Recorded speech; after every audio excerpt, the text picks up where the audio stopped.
Hi, everyone. I'm Sandra Whitehead. I am the program director here at the George Washington University Sustainable Urban Planning Program. And today I'm going to tell you about the requirements for our capstone projects. The capstone project is the ultimate expression of a student's mastery of the SUP learning objectives. As such, our learning objectives are used for our program are used to judge the capstone's completeness and quality. So I'm going to talk a little bit today about the requirements and what the capstone looks like. So there are several elements that are required as part of your capstone.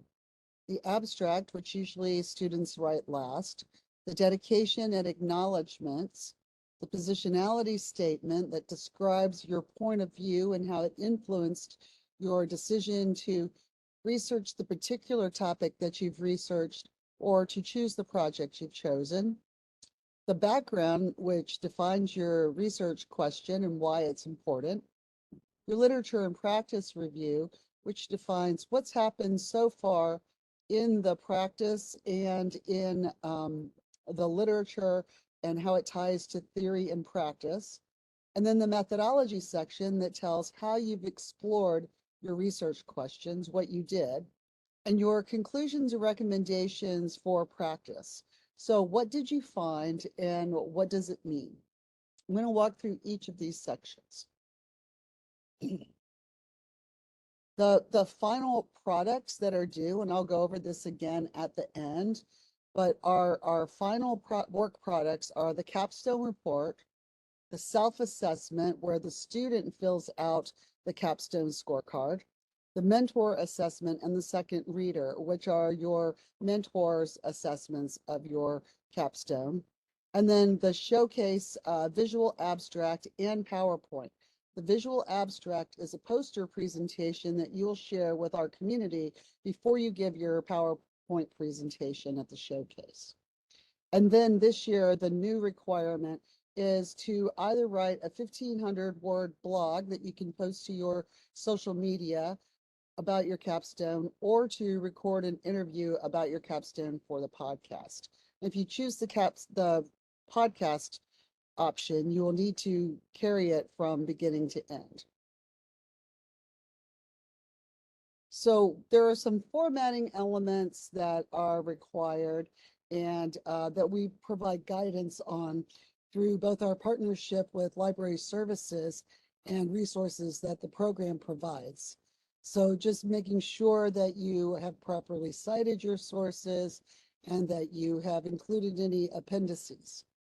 Making sure that you're using proper formatting for your citations and that your final work product is something that you're proud of, something that you have enough time to make attractive in either Canva or InDesign or even in Word.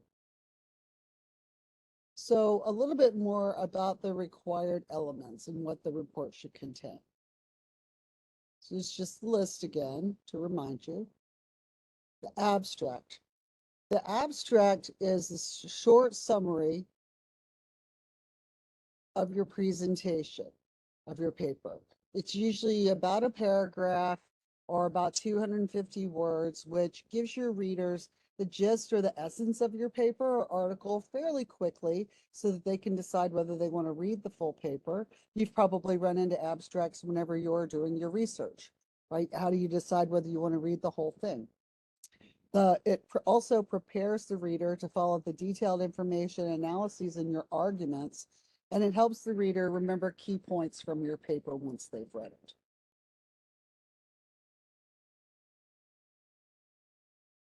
Your dedication or acknowledgement, there may be people that you wish to thank, people who helped you with your master's degree, people who helped you with your research, perhaps your mentor or your second reader, your family, your partner.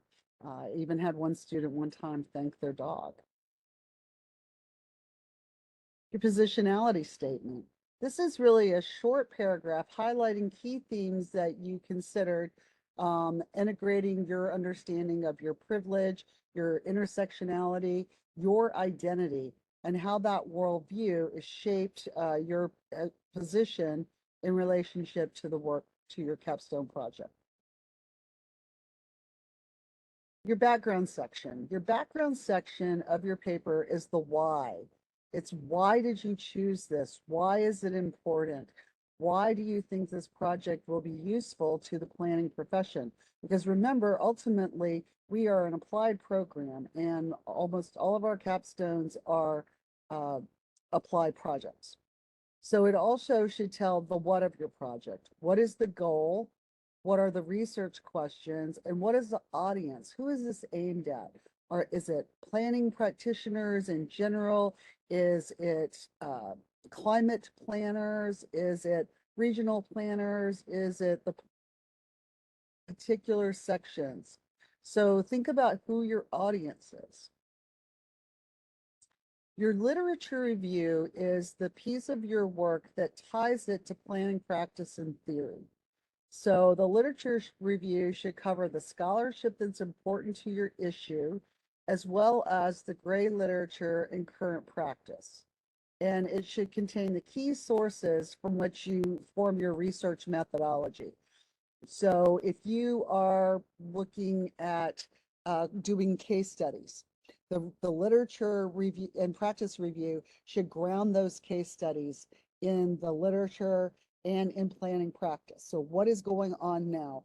How does this tie to planning theory? How does this tie to other things that are going on or to movements in planning? And if you've never done a literature review before, while the program has some resources, Misty Trinnell, who is our contact at the Gelman Library, also created a website which is accessible through the SUP, the SUPSO webpage. Your methodology section. This should tell how you conducted your analysis. This is the what did you do and how did you do it. So if you used a case study, talk about your case study. Talk about how you chose that case study, what framework or criteria you used to analyze the case study. How did you choose that framework? And it's really important that your methodology be clear and state your limitations. If there were issues that you couldn't look at because of timing or the lack of support in the literature, say that. If there are issues that perhaps you ran out of time to look at, say that as well. But making sure that your reader understands how you reach your conclusions and recommendations is the purpose of the methodology section. So your conclusions. Sometimes this is called discussion in other papers, but we're calling it conclusions in a capstone. So it tells you, what did you learn from applying your methodology? What do you recommend that can be applied? How can what you learned be applied to planning, research, or practice? What barriers exist to the adoption of recommendations? And what else needs to be done in the future on this topic? Other deliverables outside of your capstone report are the showcase slides and script, which are due approximately a week before the showcase, the visual abstract due at the same time, and the blog or interview, which I described earlier. Additional deliverables include the self-assessment, where the student uses the capstone scorecard and rates themselves 1 to 5 with explanation, just as the mentor and the second reader do, using the program outcomes. So the main deliverables are your written report, your showcase materials, and your self-assessment and reflection. Thank you very much for joining me, and there are several other videos in this series. I encourage you to look for those.